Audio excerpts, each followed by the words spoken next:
Okay, so yeah, welcome to this session. Yeah, it feels like a bit of a luxury actually, or almost like a privilege to do a session on Christmas Eve. But we're going to do a session of yin yoga. And yeah, just let yourself be guided through it. There's nothing that you shouldn't be that unfamiliar. I'm going to focus on the upper part of the spine to begin with, and then move into the sort of middle part of the body. And then a bit into the lower back and hips towards the end. So we're going to move through sort of down the body in the course of the practice. It's going to be really useful to have a bolster or like a rolled blanket, a thick rolled blanket. And it'd be really useful to have some bricks, okay, or cushions.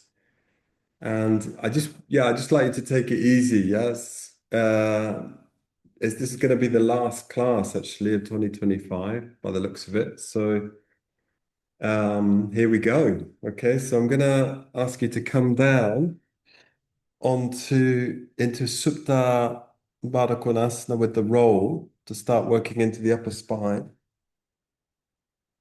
So do you have plenty of support behind the head, as much as you need? For me, like that's three bricks, but whatever you need. And then we take the arms out into the T shape,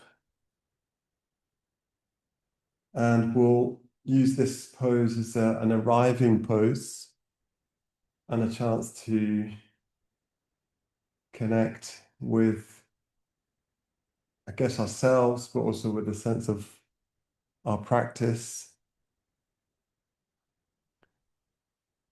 forming in our own mind a sort of vision for this session for today. So it's going to be, I'm going to really try and make this like a pure yin practice. So that's going to be really slow. So with the yin practice, as we know, you're spending a few minutes in each pose. So we're not going to do that many poses in the hour. And it's just an opportunity to, it's almost like a meditation, I would say. It's like a meditation through the body, if you like. So we're not sitting in meditation, but we're moving through these poses. So I'd like you to take the opportunity to be still, take advantage of this opportunity to be still and to really listen in to the body.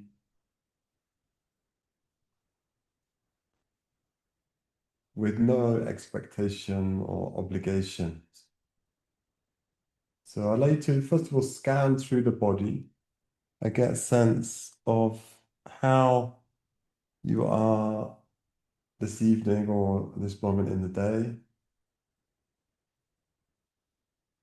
So we can get to this point in the year feeling quite exhausted, quite tired.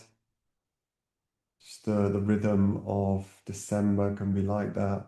We're moving into the darkest point of the year, at least in the northern hemisphere. So midwinter in a sense.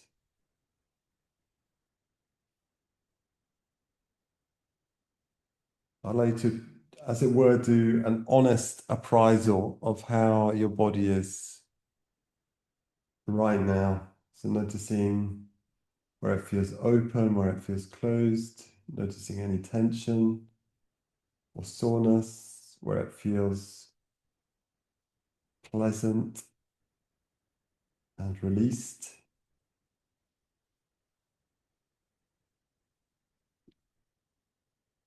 And we're going to just let ourselves move through the poses. So I invite you to really let go into gravity. So one of the distinctive characteristics of yin yoga is this effortless being in the poses. So we're trying to set the pose up in a way that we can really soften.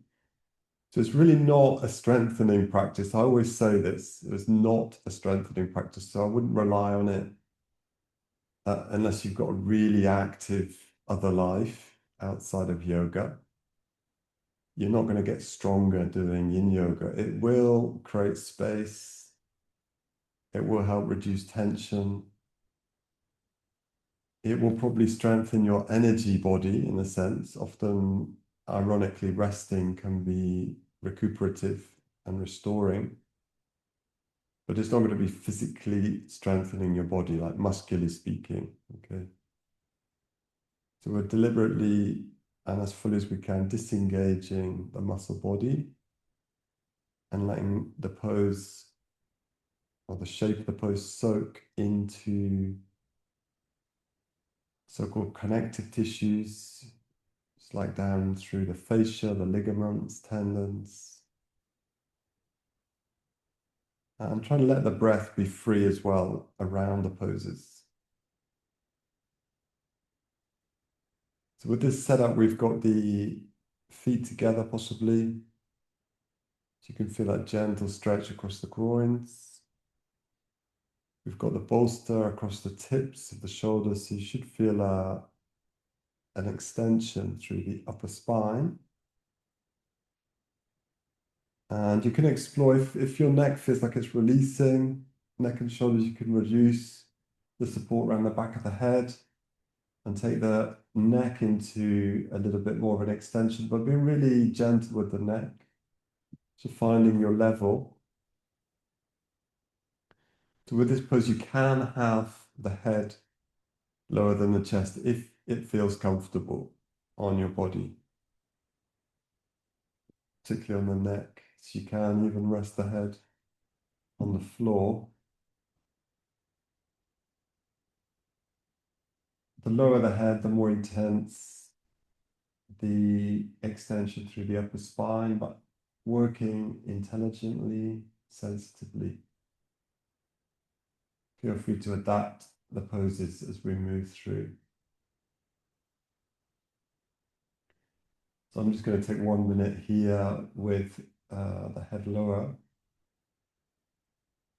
And it's a practice that you can do with the eyes closed and internalize as much as you can your attention, listening in to that kind of internal hum or vibration, physical energy, physical sensations.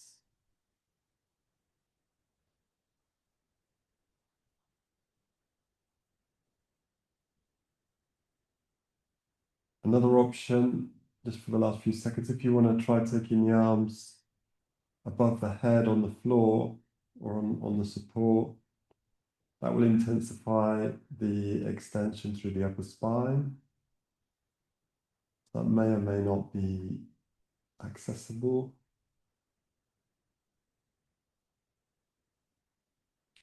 For the last 2 or 3 breaths. So to come out, I really don't want you to sit up, okay? So bring the soles of feet onto the floor and then slide carefully towards your feet, keeping the head low. Support the head on your roll and then take the support out of the way, coming into semi-supine.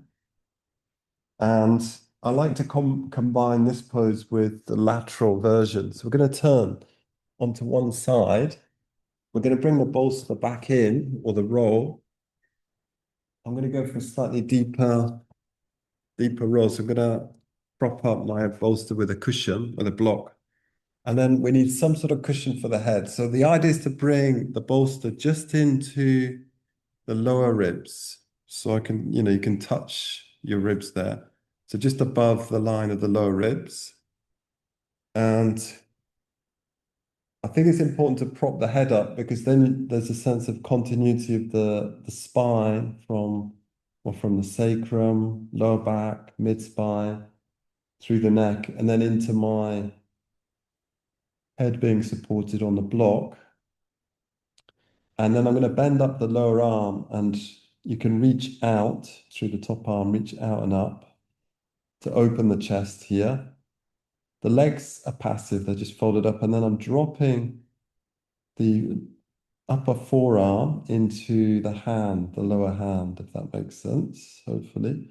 You can play around a little bit with the setup. So you want to feel like you're stretching the lateral aspect of your body. So I can feel it down into the back of the pelvis. I can feel a stretch through there. It's an area that gets quite tight, lower back.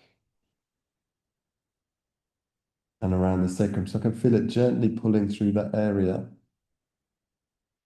But I'm not making any effort here. So once I've set it up, see if you can release the head. So the head's being supported by the cushion or the block. And softening the hands. This is an asymmetric pose. I noticed when I was drawing out the sequence today that most of the poses are symmetrical, but there's a couple of poses where we work one side and then the other side. So that has some benefits of working asymmetrically. So it gives you a chance to really observe which side of your body's tighter. It will tend to highlight any differences between the two sides. Closing the eyes again. And softening your face. Looking for a sense of softness in the jaw and the eyes.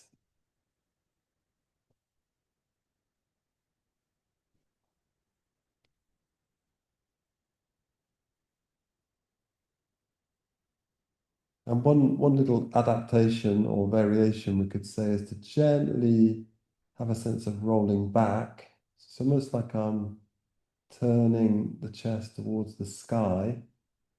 If that happens without too much effort, you don't want to be efforting in the pose, but you might find you can gently release towards a slight, I would describe it as a rotation through the upper spine, letting the head, the gaze go upwards, keeping the head supported still.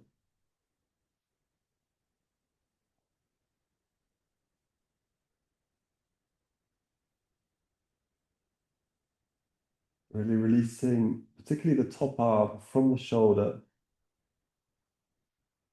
sense of traction through that top shoulder. Wow. And then releasing round carefully. So in your case, you don't really need to change anything. You just turn to your other side, but I'm gonna, just for the sake of facing the camera, I'm gonna actually move everything else. But all you need to do is turn around to the other side. I'm just gonna move myself just so I can be facing you guys.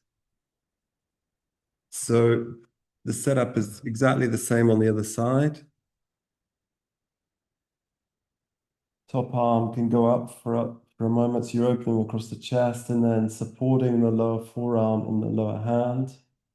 Starting off with a lateral extension, which may develop into a rotation through the upper spine. This is a really good opportunity to notice any differences between your two sides. Okay, so you may notice one shoulder is tighter than the other, one side of the neck is tighter than the other, one side of the hip, pelvis.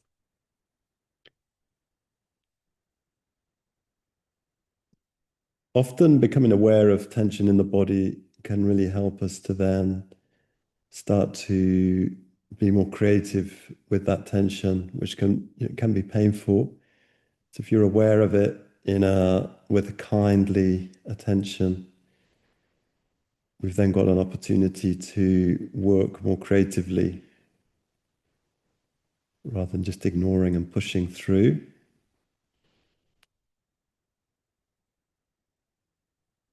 So we're gaining valuable knowledge through the practice about what's going on in the body and seeing how the body responds to the pose. It usually takes a minute or two for the pose to settle in. Connective tissue moves very slowly, sort of creeps, is the way it's described. And it might be that your body allows you to introduce a little bit of rotation.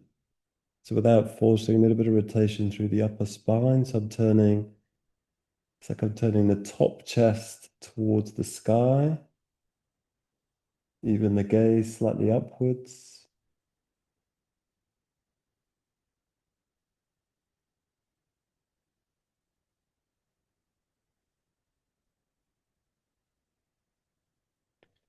Relaxing, releasing the hands.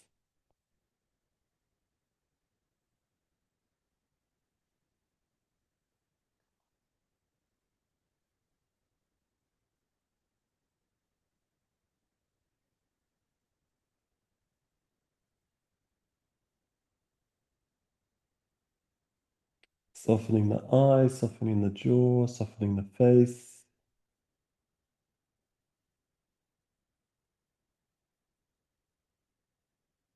A sense of almost like falling into the pose. You give yourself the gravity. And then very, very slowly. So, yeah, making any movements very gently. These are deep stretches. Carefully turn round. So I'm going to come round into all fours. I should have said that last time. Into all fours. Now I'm going to drop back onto my feet for a moment, coming into kneeling. So we'll just put this gear to the side for a moment. And this has become one of my favorite yin poses the last few weeks. So coming into all fours, separate your knees, and we're going to extend. I'm going to do it this way. So I'm going to take my left arm down. You could take your right arm down. So I'm resting my left shoulder onto the floor.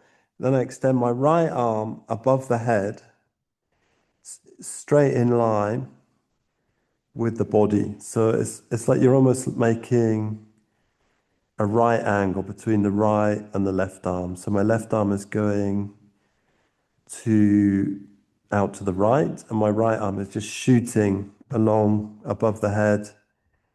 And I'm separating my knees and the hips sinking back behind. You might need to move your hips back. So you feel like there's a gentle traction through the shoulders. The head is resting on the floor.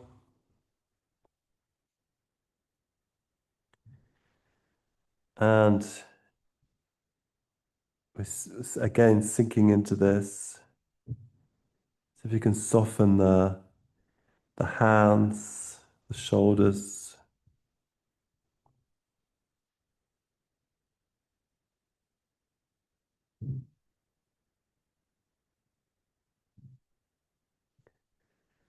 Relaxing the face. Feel where this pose is entering the body, working the body. So I'm noticing it's curiously around the left hip, actually, around the left groin. It's tugging on that area, but also around the right shoulder. But it might be different for you. So noticing how it's gently teasing out the connective tissue, the fibers, creating space in the joints. So the idea with this practice is to make everything a bit looser, a bit more floppy, if you like, and softer. So it does combine really well with a more active practice, whatever that might be. So you can create a sense of strength, but also softness through this practice. So from here, we come to all fours, very slowly unwinding. All you need to do is go to the other side, but just for the sake of for the the fill, as it were, let's switch sides. So I'm going to take my left arm. Another detail, you could have your left palm down or left palm up, but it's up to you. And my right arm is underneath now, and my left arm is above the head. I'm going to shift my hips back a little bit. And once it's set up, minimal effort, minimal effort.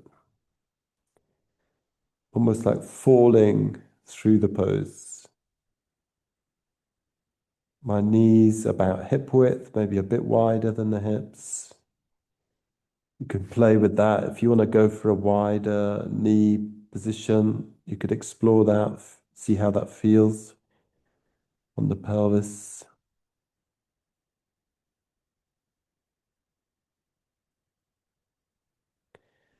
Softening the neck.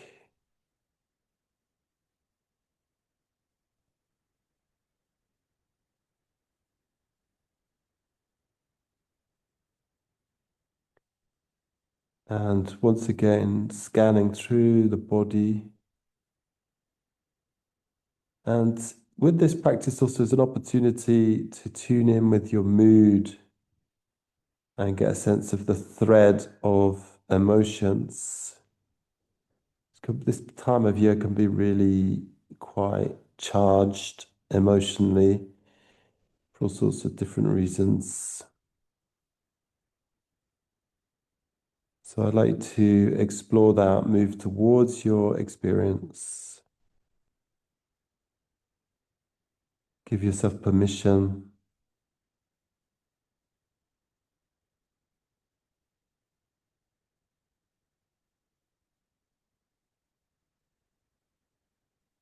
So they're not, not necessarily comfortable emotions.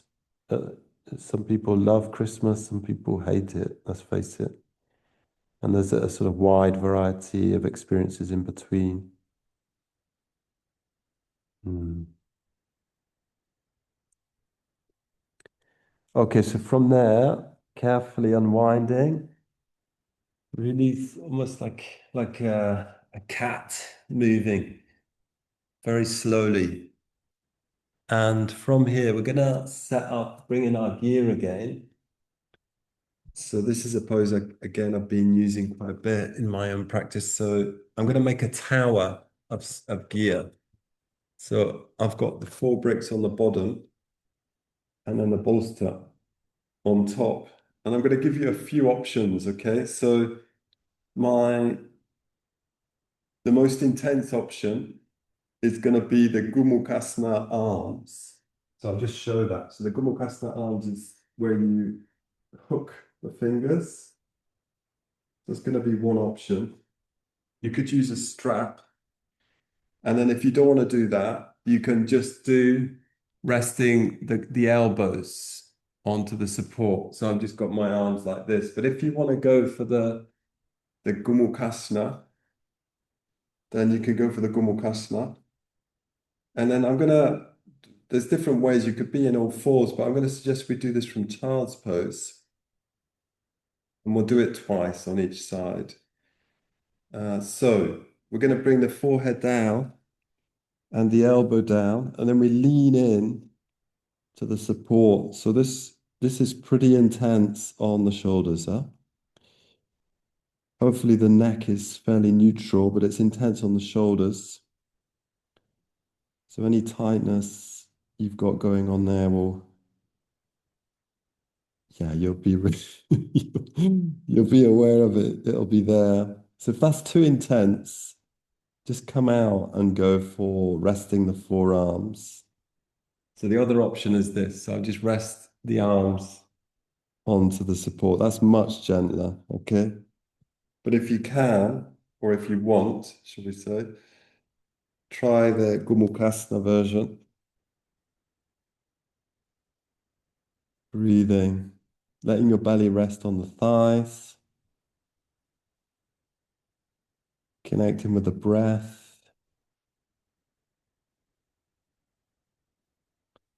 sense of your weight leaning in to the support. So I can feel also my ribs on the thighs, the belly.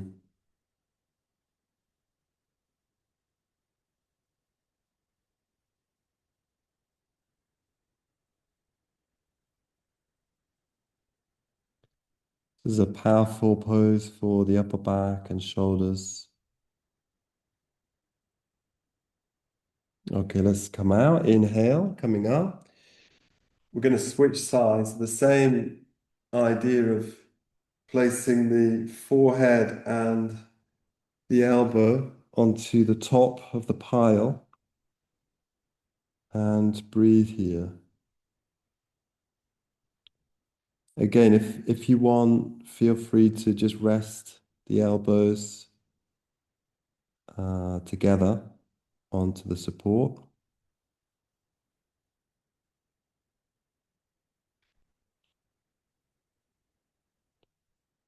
So it's really important to keep the shoulders loose. I mean, this is a pretty extreme posture, but if you can, doing whatever practices that can be helpful to keep the shoulders loose makes such a difference to your experience, having the shoulder and neck area freer.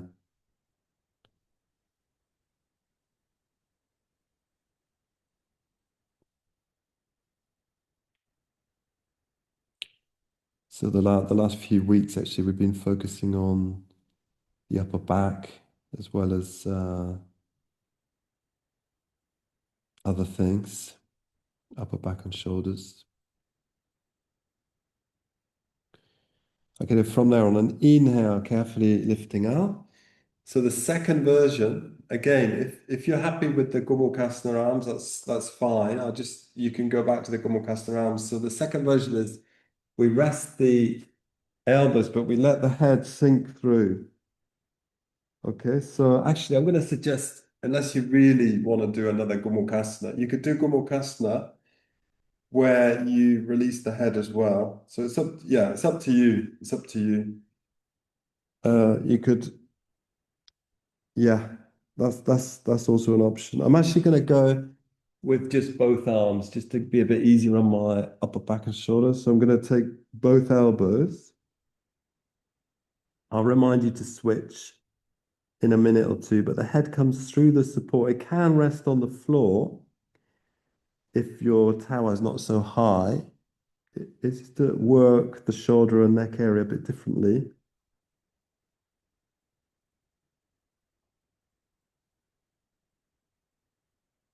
If that doesn't feel good on your neck, Fabio, shoulders, then adjust. Maybe bring the head up. Keep it more neutral, the neck more neutral.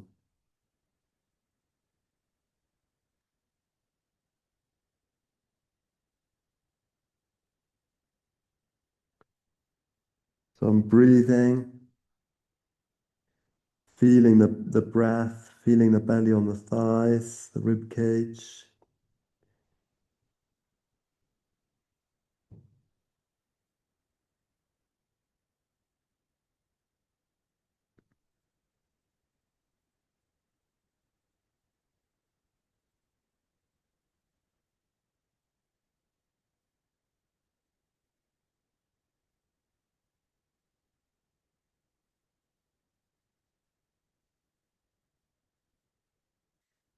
Okay, and then, yeah, sorry, if you haven't changed sides, you're doing Gomukhasana, please change sides now. So changing the arms around if you're doing one side and then the other side.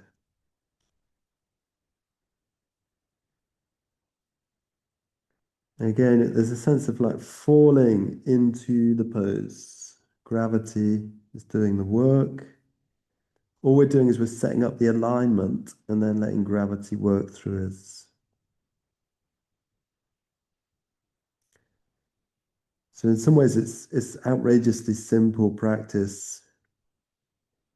Although you do need to have a sense of how to align the body, but you can work quite intuitively with this, playing with the postures, trying out different shapes and props.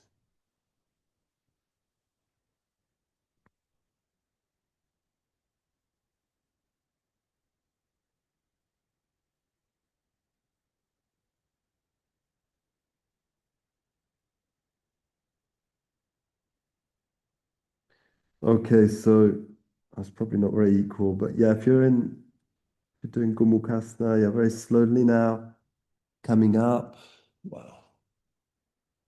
And we'll just move the bricks a little bit closer. It's pretty full on because we're going to move down the body now. So we did this the other day. It's not completely yin. So I want you to sit on your pile of stuff and do keep the chin towards the chest here.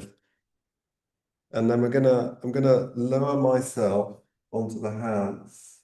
So I'm doing a supported table. So supported table. It's just to stretch the shoulders the other way. Keep the head lifted. Breathing here. Keep the head lifted. And you can walk your hands back to get this stretch through the front of the shoulders. It's pretty intense. We're not going to do this for very long. It's just to give a stretch the other way, the other part of the shoulder, the front shoulder. Breathing there, head lifted, keep the neck soft, supported, belly long, chest. You can slightly lift the chest if you want. And then from there, carefully walk up and come back up and to the floor and down. Okay, yeah. So we're gonna take the legs wide now. So in terms with Fabio here, I'm really don't come forwards, okay? So you can still get a stretch in the legs and in the pelvis, but don't bend forward. So we take the legs.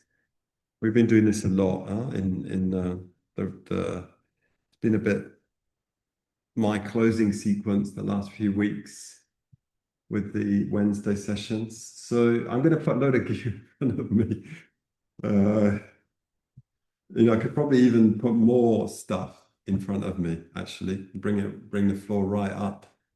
So I want it to be really quite quiet. So Fabio, I wouldn't come forwards, but you know what you need to do there. You've been telling me that the forward bends can not aggravate his back. So, but if you want to bring a little bit of forward weight, that's fine. You can lean forwards. I'm doing a very gentle forward bend here,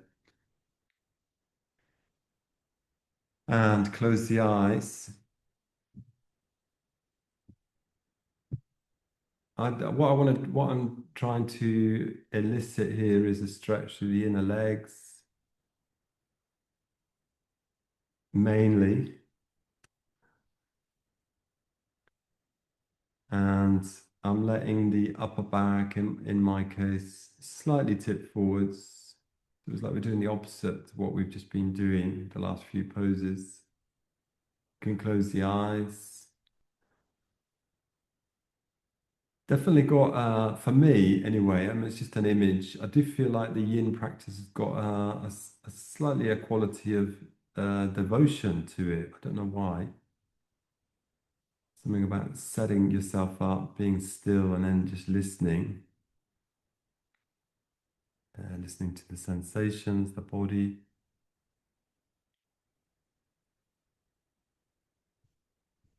or maybe somewhat ritualistic feel to it.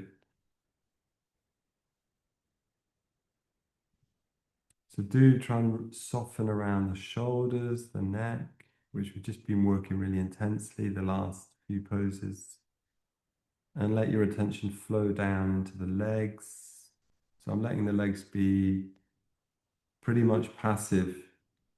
I'm actually keeping my toes slightly orientated towards the sky, but you can also do the practice where you completely release the legs. That's fine as well.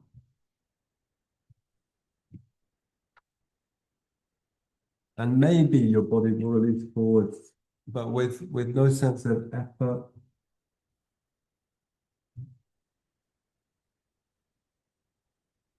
Or pulling forwards, let your body soften forwards.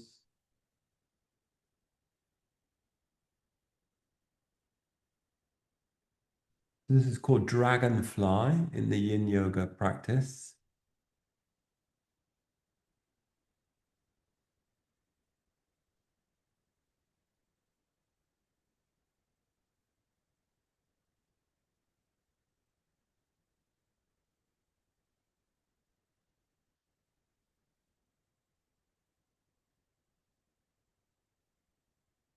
Connecting, staying connected with the breath.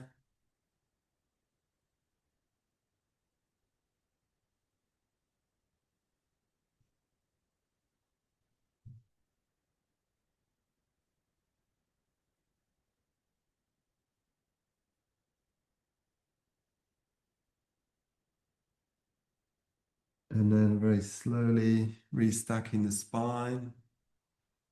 So again, Fabio, I don't suggest you come into this next pose. I'm just going to move this gear out of the way. So this is the pose which has got a lateral bending. So I'm going to bend, for example, the right leg in. So I'm keeping the thighs more or less evenly separated here. And then I'm going to turn. Actually, let's see how this feels for you, Fabio. So you turn towards the folded leg. So you do a rotation. That's the first part of the pose. And then we take the left arm, well, I'm turning to my right, so my left arm up, and then I'm going to pivot back towards the left leg. So I'm coming into a lateral bend. So be really sensitive to what's going on in this pose. So you can keep your top arm down, or you can take the top arm across and come into sometimes called Janu Shashasana, but it's more like a half dragonfly. It's like a variation of what we've just done. Really listening into the body. So there's always a bit of a question what to do with the top arm. I've seen some people do this where you bend up your lower arm, if your body allows it, prop up the head, and then the other hand comes onto the other side of the head. But that only works if you can make the connections between the hands and the head. If it doesn't work, you've got the arm floating, which is okay for a minute or so. But if it gets tiresome, then you could drop your arm back to its own hip. And it's a variation on the lateral extension, which we did at the beginning with the bolster, but it's more intensive. It's an intensification. Okay, and then releasing up the center, and then we're going to switch out to the other side. So again, my hip bones are facing forward evenly, my thighs separating evenly. I then turn to the folded leg. You might find there's a really noticeable difference between the two sides. The top arm goes up and, as it were, back to the side.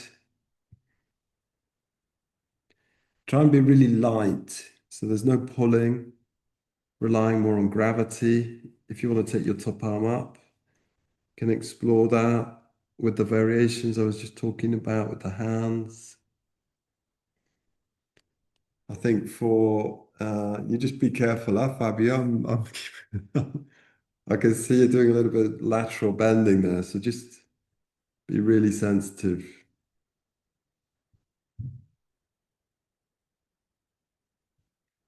It can be really interesting if you're feeling really quite sore. I've just the last 3 or 4 days I've been really sore. I don't know what's going on. It's probably just slightly like the end of year something going on. Is you can explore with backing off. So it can be quite interesting and quite challenging, especially if you're a person who likes to strive, but actually back off to 60 or even 70% of what you would normally do and just see if you can find a sweet spot in the pose. So it's almost like you're just making the shape, but you will get a benefit. You'll get an energetic benefit of releasing, of softening, even though you might be working well below what you might expect. So it requires a bit more sensitivity. Just try backing off from your maximum capacity and just see what that feels like to be slightly behind that line. You might find you create more sense of space, but also a sense of pleasure in the body. Okay, from there, carefully coming back up. And yeah, it would be helpful to have a roll handle. We're going to come down onto our front. So come onto your belly and release into the floor for a few moments. So we're going to do a couple of extensions of the spine, but I'd like you to really feel like your belly is down, you're more or less in a straight line. Your feet can be hip width or wider. And these are two really basic extensions from the Yin Yoga practice. So the first one is called the Sphinx, which I haven't done this much recently, I have to say. So the simpler version is you just prop up on your forearms. If that doesn't feel very challenging for you, then you can prop yourself up a bit higher onto a cushion or a bolster, and that might be a bit more satisfying. Really depends on your spine. I'm keeping the elbows quite forwards, so I'm not, so I'm keeping the shoulders fairly free. And there's a sense of just gently softening the buttocks here and the legs, softening the gaze towards the horizon.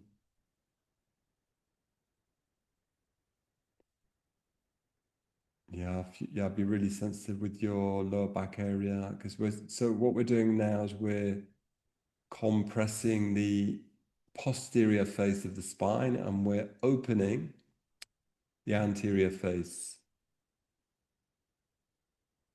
So if you imagine the discs, the intervertebral discs, we're moving the center of the intervertebral discs forwards slightly. So sort of displacing them forwards towards the front of the body.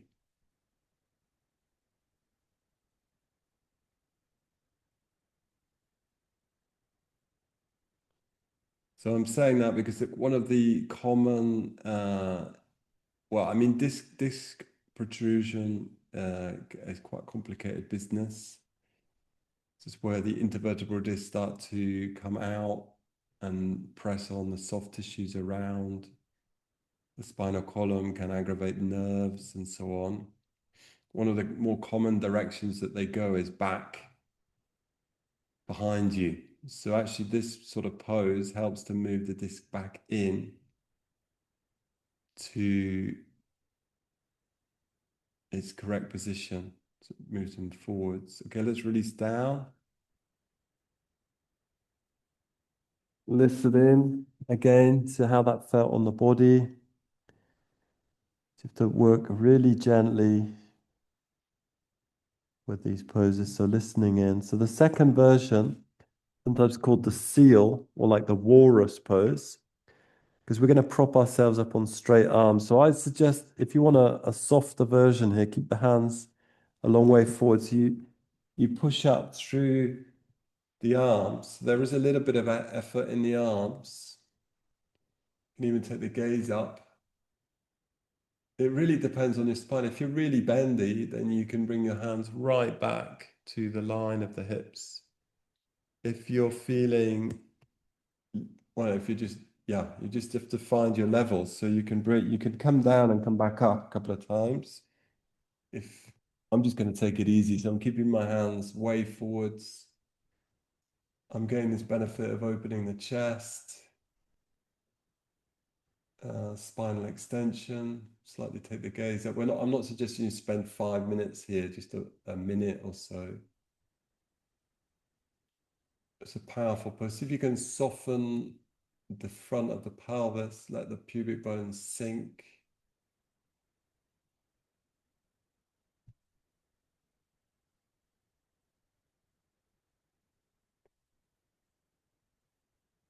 Checking in on the sensations around the neck and shoulders.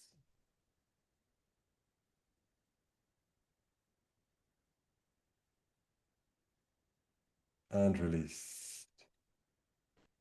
Release down. Let the head rest. Okay, and then from there, coming up into all fours, and then we're gonna sit. Hang on. Yeah, let's see how we get on with this. What we're gonna do is put a load of gear behind us. Okay, so I've been doing this a lot, I suppose. So I'm all right with the bolster, but what you can do is put some bricks and then the bolster. I'll show you what we're gonna do is we're gonna sit between or on the feet and we're gonna lean back onto the support like that. Or if that's too intense, you could just rest back onto the hands to get the thigh stretch. So that the main stretch here is in the thighs and in the front of the front of the hip. So it's important to keep this area open, keeping the pelvis free. So depending on your uh, flexibility in the thighs, particularly, you can lower yourself towards the floor, closer to the floor, or further away from the floor. Just see how you get on. I quite like to take the arms above the head as well, but you can have the arms at your side. And you're going to feel a stretch into the thighs. Just the reclining hero's pose. Let's bring the mic a little bit closer. So it has the benefit of stretching through the top of the foot, the ankles, works around the knee, the hip joint, and it also works the whole of the spinal column. It's a really good all-round stretch for the body, for the front of the body. It's opening at the front of the pelvis, the front of the spine, chest.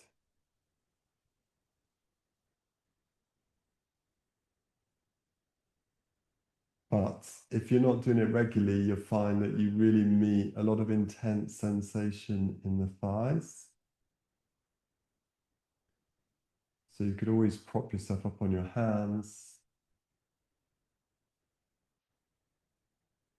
and just build it up very slowly over a period of sessions or period of weeks. So there was a period in my practice where I completely lost this pose, backed off it completely. It's just too intense. So I had to kind of very slowly come back into it gradually.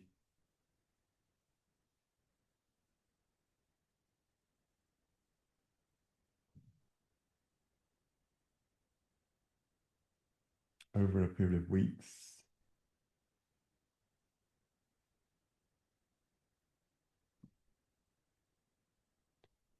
Secondly, you're releasing the neck and shoulders, face, relaxing, releasing, connecting with your breath. Your knees can drift apart, that's fine.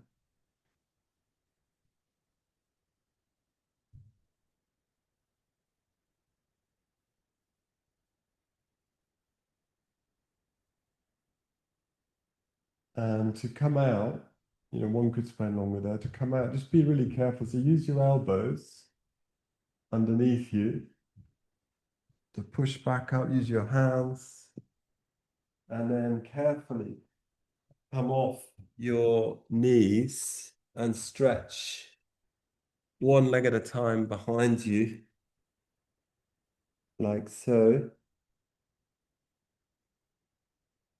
And once you've just lengthened out the backs of the knees a couple of times, we'll come into what I call the blue whale pose. So probably it's better to bring a softer piece underneath your hips and you rest down. And I think ideally you rest the head centered rather than turn the head. If you can, you rest your head centered for a few breaths. Or you could turn the head to one side and then turn it to the other side in a moment. Yeah, I find I can't get the head centered very comfortably. So I'm going to turn the head to one side for 30 seconds or so. Connecting with the breath. So I'm in prone with the hips lifted. And then when it feels like the right time, turn the head.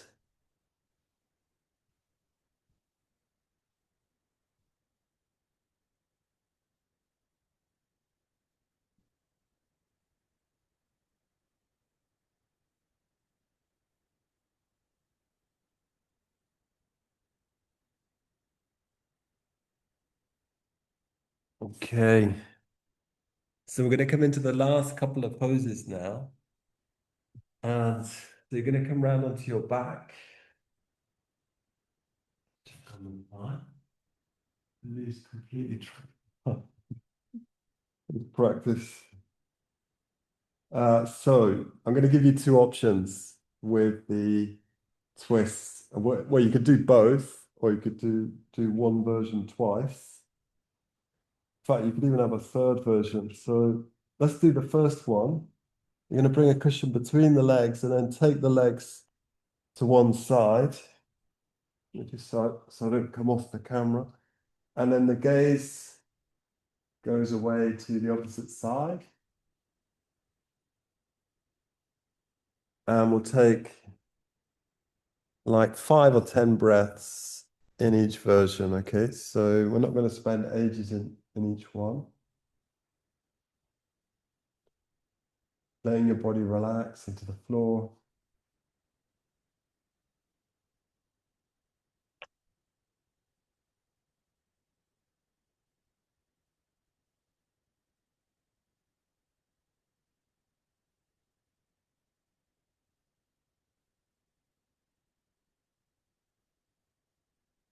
Hopefully the body's feeling a little bit freer now, a bit looser. It particularly works through the upper back and into the spine. Okay, from there, so very slowly, if necessary, use your hands to shift yourself to the opposite side. So I'm resting one hand onto the like chest belly area, the other hand is resting out to the side, sort of towards the head.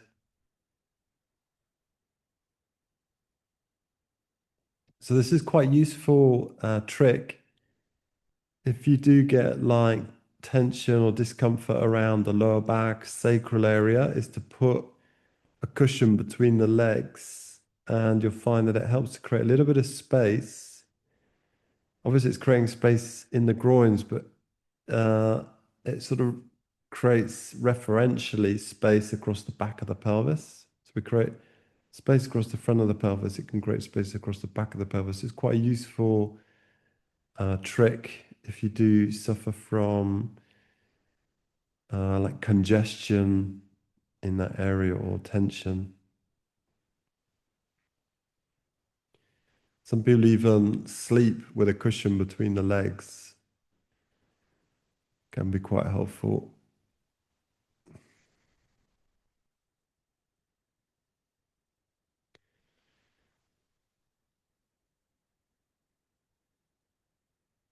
Connecting with the breath.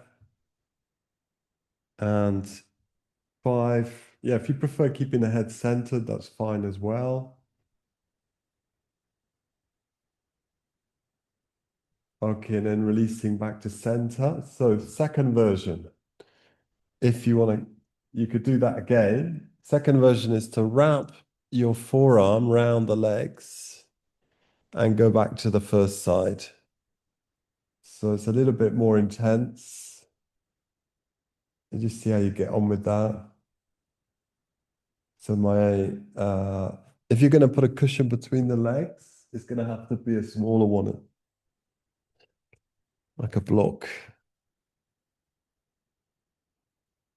And again, head centered or turn to the left, legs to the right, or the opposite.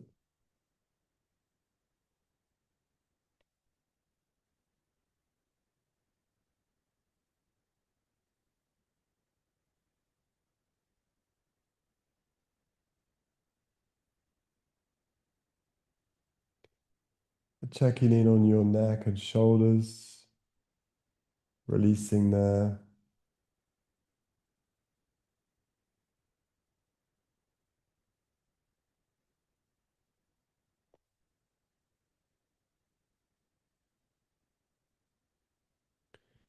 So I'd say it's really important to include some yin practice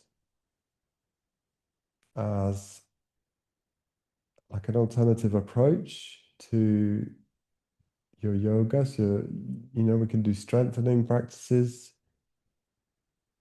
But we can also do releasing practices.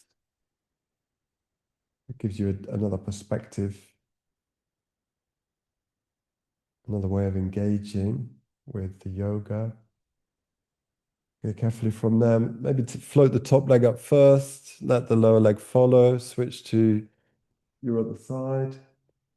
So if we can, we wrap the forearm underneath the legs, but only if that comes naturally. Otherwise, you could just take your forearm on top of the legs. That's also fine. But depends. Yeah, if you feel like it comes easy, wrapping the leg there, then go for it.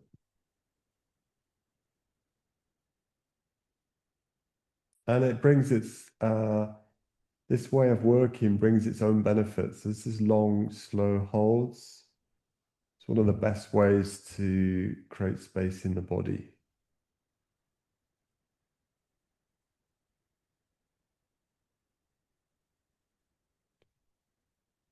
Passively lengthening out tissues using gravity, using a minimal effort.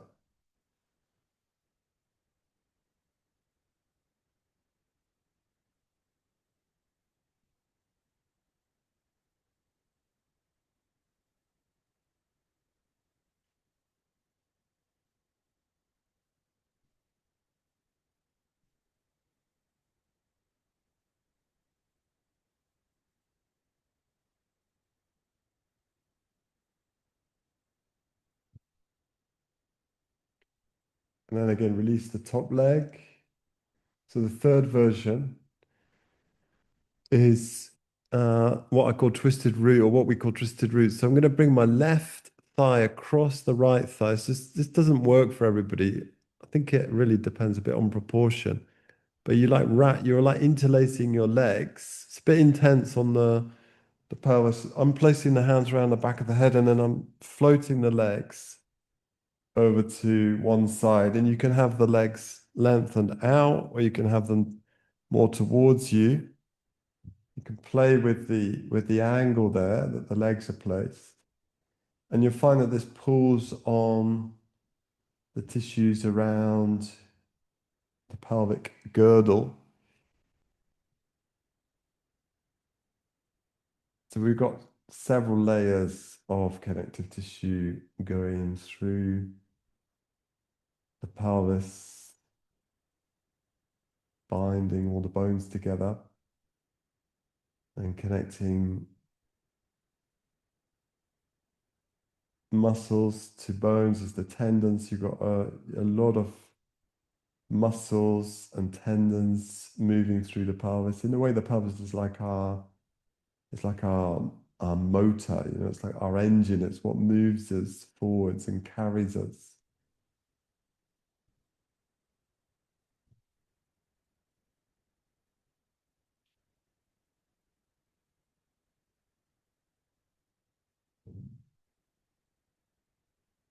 Letting the breath move through or move into the pelvic area.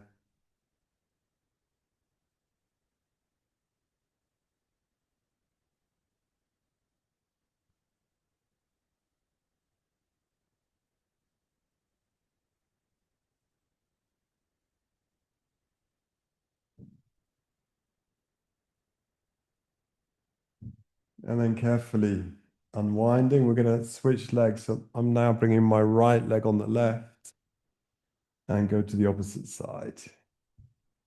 I'm keeping my head fairly centered, but you're welcome to turn the head opposite to the legs.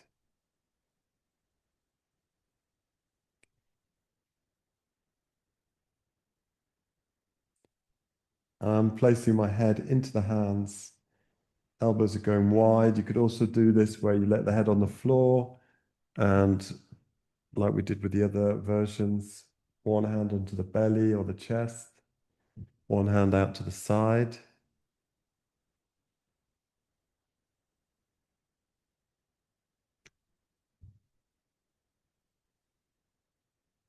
Again, letting the breath move down into the legs.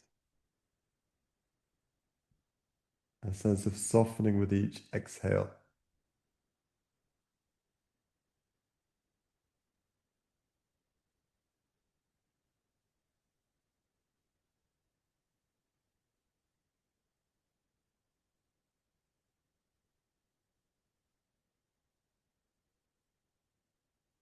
So it's called twisted root. It's like the legs a little bit like those gnarled roots intertwine.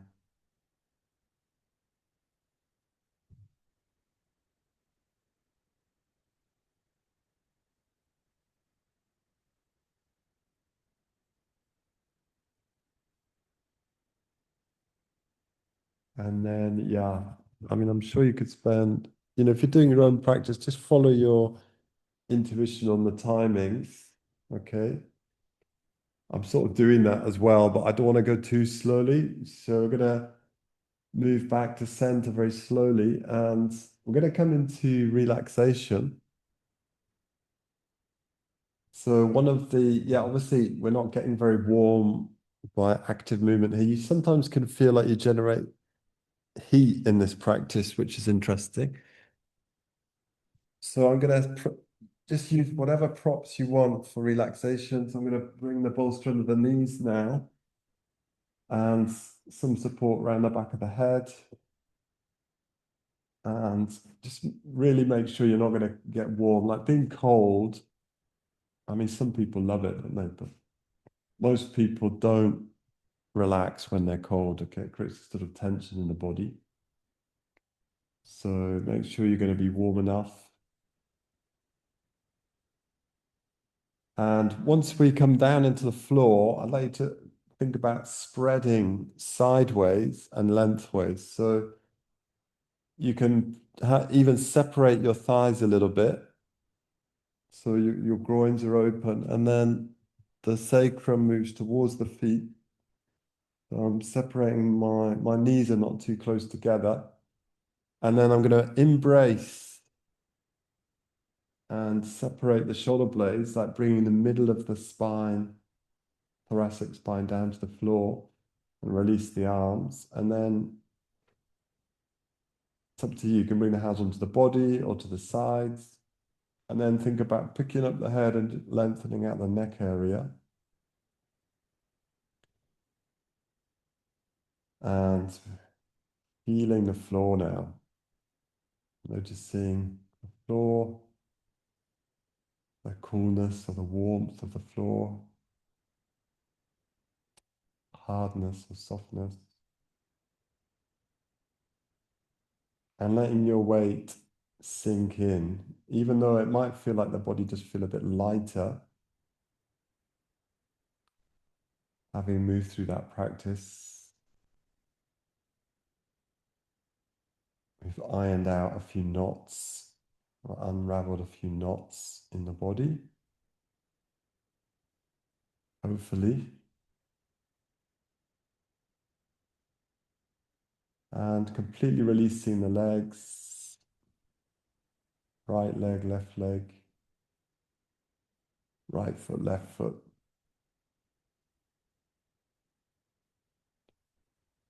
Releasing the toes, on the right side, the left side.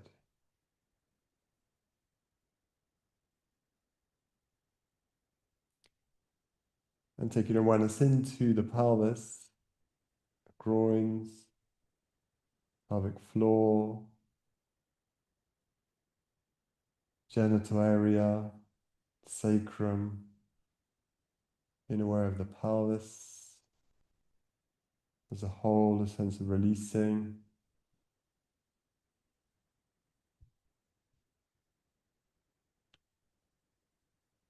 Taking awareness into the area behind the navel, that lower belly area.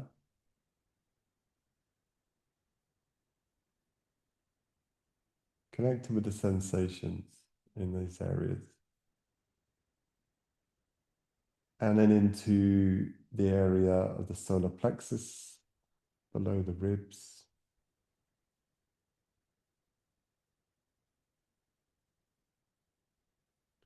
through to the lower back. So we've stretched that in various ways, forwards, backwards, sideways.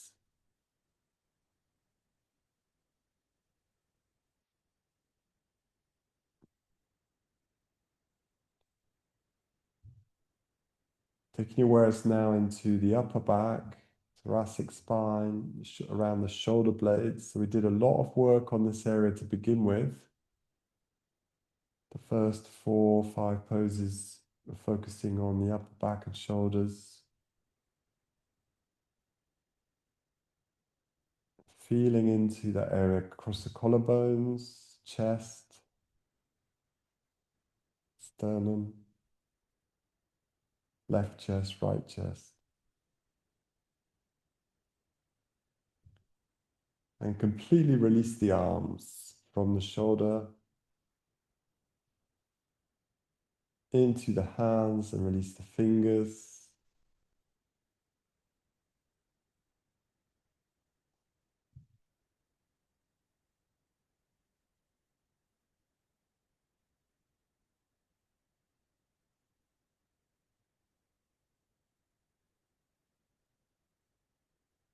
You know, if you're aware of your body as it changes now through the process of Shavasana, maybe feeling it cooling down.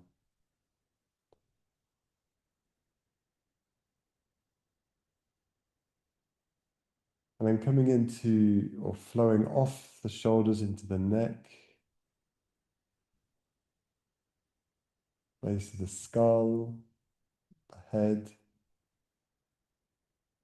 being aware of the sides of your head, the eyes, the ears,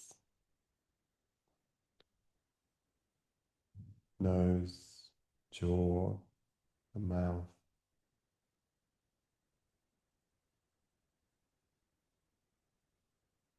Inviting a quality of letting go, softening.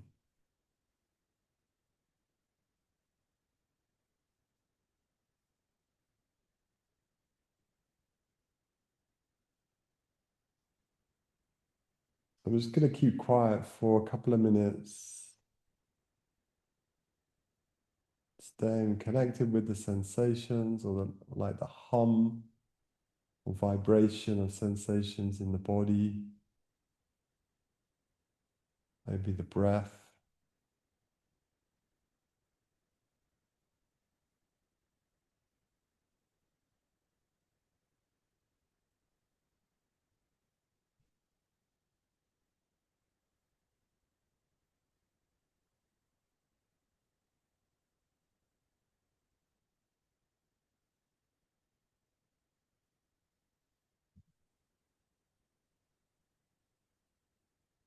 And so concludes the Yin Yoga session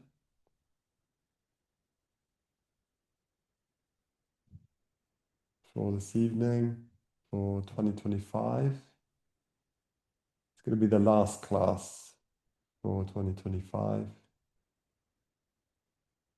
Do feel free to use the recording in the next days.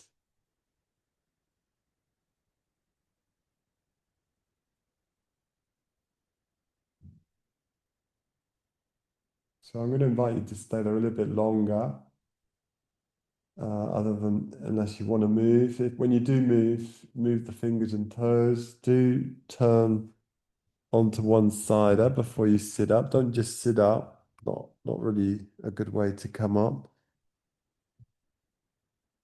And thank you very much. And all the best for the last few days. Take care.